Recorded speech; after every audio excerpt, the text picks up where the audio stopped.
Assalamualaikum warahmatullahi wabarakatuh. Saya Dina Silmi Hanifah, NIM 4111411038. Di sini saya akan mencoba menjelaskan bagaimana membuat pohon keputusan menggunakan aplikasi RapidMiner. Nah, sebelumnya kita buka aplikasi RapidMiner terlebih dahulu. Setelah aplikasi tersebut terbuka, maka kita pilih file di ujung sini, di ujung kiri, lalu klik New Process dan klik Blank. Setelah tampilannya seperti ini, maka kita pilih data. Saya akan mencoba data golf. Lalu kita drop ke halaman proses. Setelah itu kita pilih operator decision tree. Kita drop juga di halaman proses. Kita koneksikan retrieve golf-nya dengan decision tree.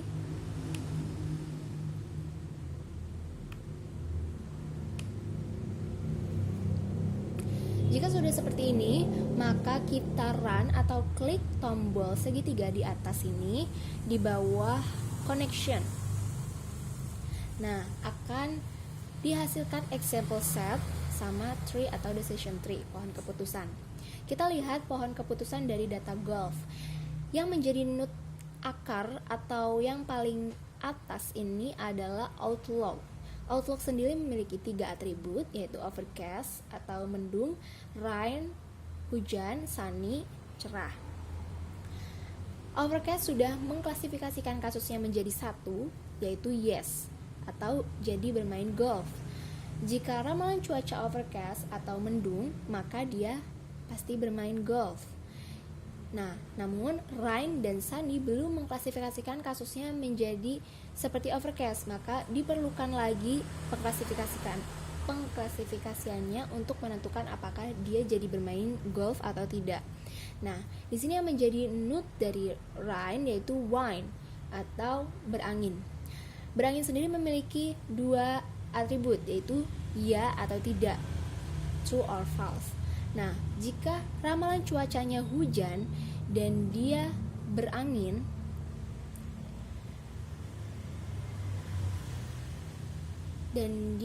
maka dia tidak bermain golf.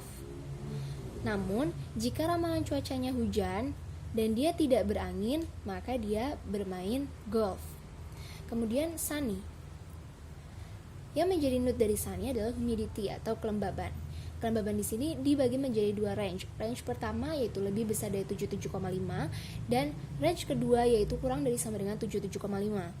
Nah, jika ramalan cuacanya cerah tapi kelembabannya lebih besar dari 77,5, maka dia tidak bermain golf. Tapi jika dia cerah dan kelembabannya kurang dari sama dengan 77,5, maka dia pasti bermain golf. Kemudian kita coba data dari iris. Kita tarik data iris ke halaman proses. Dilakukan cara yang sama seperti sebelumnya, yaitu dengan mengkoneksikan retrieve iris ke decision tree. Lalu kita run. Nah, ini tampilan tabel example set dari retrieve iris. Kita lihat pohon keputusan dari data iris. Nah, di sini yang menjadi node akar yaitu A3. A3 sendiri memiliki 2 atribut, yaitu lebih besar dari 2,45 atau kurang dari sama dengan 2,45.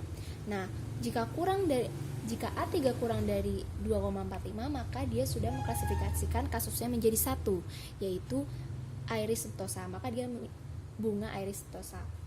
Nah, jika lebih besar dari 2,45, dia punya node lagi, yaitu A4. Dan A4 sendiri itu memiliki 2 atribut, yaitu lebih besar dari 1,75 dan kurang dari sama dengan 1,75. Jika A3 lebih besar dari 2,45 dan A4-nya kurang dari sama dengan 1,175, lebih besar dari 1,75, maka dia termasuk iris virginica. Namun jika A4 kurang dari 1,75, dia perlu klasifikasikan lanjut, yaitu di sini yang menjadi nut kurang dari 1,75 yaitu A3. Dan A3 memiliki dua atribut, lebih besar dari 5,35 dan kurang dari sama dengan 5,35. Jika A3 lebih besar dari 2,45 dan A4-nya kurang dari sama dengan 1,75, kemudian A3 lebih besar dari 5,35, maka dia merupakan Iris virginica. Jika A3 kurang dari sama dengan 5,35, maka dia perlu pengklasifikasian yang lanjut. Di sini yang menjadi nut yaitu A3 lagi. Di sini A3 di sini memiliki dua atribut, yaitu lebih besar dari 4,5 dan kurang dari sama dengan 4,5. Jika kurang dari sama dengan 4,95, maka dia merupakan iris versicolor. Sedangkan lebih besar dari 4,95, dia perlu mencari nut lagi, yaitu di sini yang ditemukan adalah A4. A4 di sini memiliki dua atribut, yaitu lebih besar dari 1,55 kurang dari sama dengan 1,55.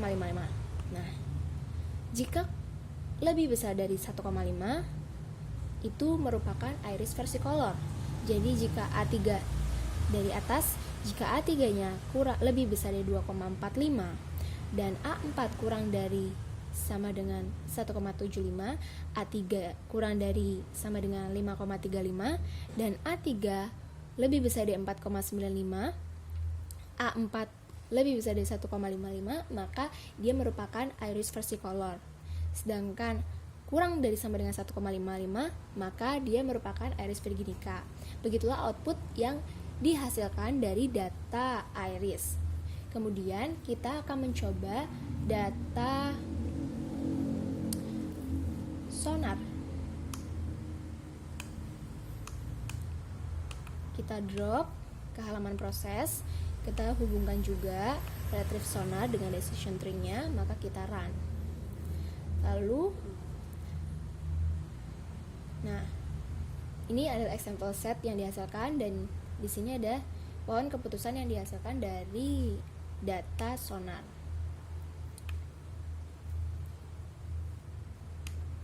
Yang menjadi node akar atau yang paling atas yaitu atribut ke-11. Atribut ke-11 ini memiliki dua atribut, yaitu lebih besar dari 0,1 dan kurang dari sama dengan 0,17.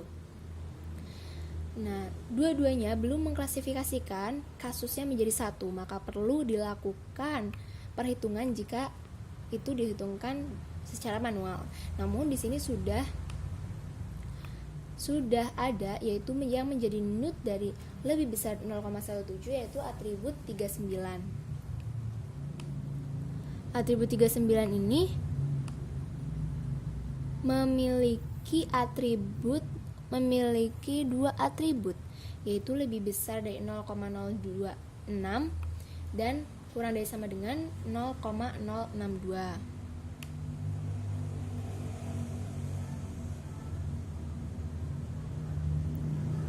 Ya, jika kurang dari sama dengan 0,062, dia sudah mengklasifikasikan kasusnya menjadi satu, yaitu rock. Jika atribut 11 lebih besar dari 0,17 dan atribut 39-nya kurang dari sama dengan 0,06, maka sonar yang dihasilkan adalah rock atau batu. Dan jika lebih besar dari 0,062, node yang menjadi kurang dari 0,062 yaitu atribut 30. Dan atribut 30 di sini juga memiliki dua atribut, yaitu 0,151 dan kurang dari sama dengan 0,15. Jika lebih besar dari 0,15, maka dia mempunyai node lagi, yaitu atribut 6. Dan jika lebih besar kurang dari sama dengan 0,15, sonar yang dihasilkan yaitu rock juga atau batu. Jadi yang atribut 30 dengan lebih besar dari 0,15, ini perlu diklasifikasikan lagi. Yang menjadi nutnya yaitu atribut 6, dan atribut 6 ini memiliki dua atribut, yaitu lebih besar dari 0,292 dan kurang dari sama dengan 0,29. Jika lebih besar dari 0,292, maka yang dihasilkan juga batu atau rock. Jika kurang dari sama dengan 0,292, nut yang menjadi kelanjutan keputusannya yaitu atribut 12. Atribut 12 di sini memiliki dua atribut, yaitu lebih besar dari 0,616 dan kurang dari sama dengan 0,616. Jika lebih besar dari 0,616, dia sudah mengklasifikasikan menjadi satu, yaitu rock juga. Dan jika kurang dari sama dengan 0,616, yang menjadi nut kelanjutannya yaitu atribut 16. Jika atribut 16 memiliki dua atribut juga, yaitu lebih besar dari 0,973 dan kurang dari sama dengan 0,973. Jika lebih besar 0,973, maka dia menjadi yang sonar yang dihasilkan yaitu rock atau batu juga. Sedangkan kurang dari sama dengan 0,973 yang menjadi nut kelanjutannya yaitu atribut 47. Jika atribut 47 lebih besar dari 0,021, maka yang dihasilkan kebanyakan adalah tambang dan sedikit batu.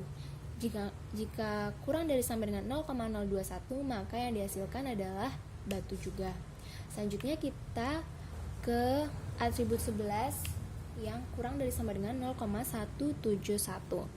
Di sini yang menjadi kelanjutannya yaitu atribut 1, yang menjadi nutnya atribut 1. Kemudian atribut 1 ini memiliki dua atribut, yaitu lebih besar dari 0,04 dan kurang dari sama dengan 0,04. Nah, jika lebih besar dari 0,047 ini, dia sudah mengklasifikasikan kasusnya menjadi satu, yaitu sonar yang dihasilkan adalah tambang. Dan jika kurang dari sama dengan 0,041, itu dia perlu mengklasifikasikan lanjut, dan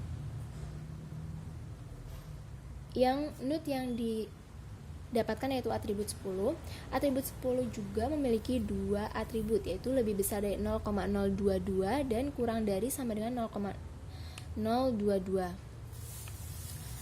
Lebih kurang dari sama dengan 0,022 di sini sudah mengklasifikasikan kasusnya menjadi satu, yaitu mine atau tambang juga. Dan jika lebih besar dari 0,022, yang menjadi atribut nut kelanjutannya yaitu atribut 52. Atribut 52 ini dibagi menjadi dua atribut, yaitu lebih besar dari 0,035 dan kurang dari sama dengan 0,035. Jika lebih besar dari 0,035, maka yang dihasilkan sonar yang dihasilkan adalah tambang. Jika kurang dari sama dengan 0,035, yang dihasilkan kebanyakan adalah batu, sedikit tambangnya. Karena di sini lambang merahnya sedikit, kebanyakan rocknya atau batunya. Nah, begitulah penjelasan yang bisa saya sampaikan mengenai data golf, iris, sama sonar. Mohon maaf jika ada kekurangan atau kesalahan dalam perkataan. Cukup sekian dari saya. Wassalamualaikum warahmatullahi wabarakatuh.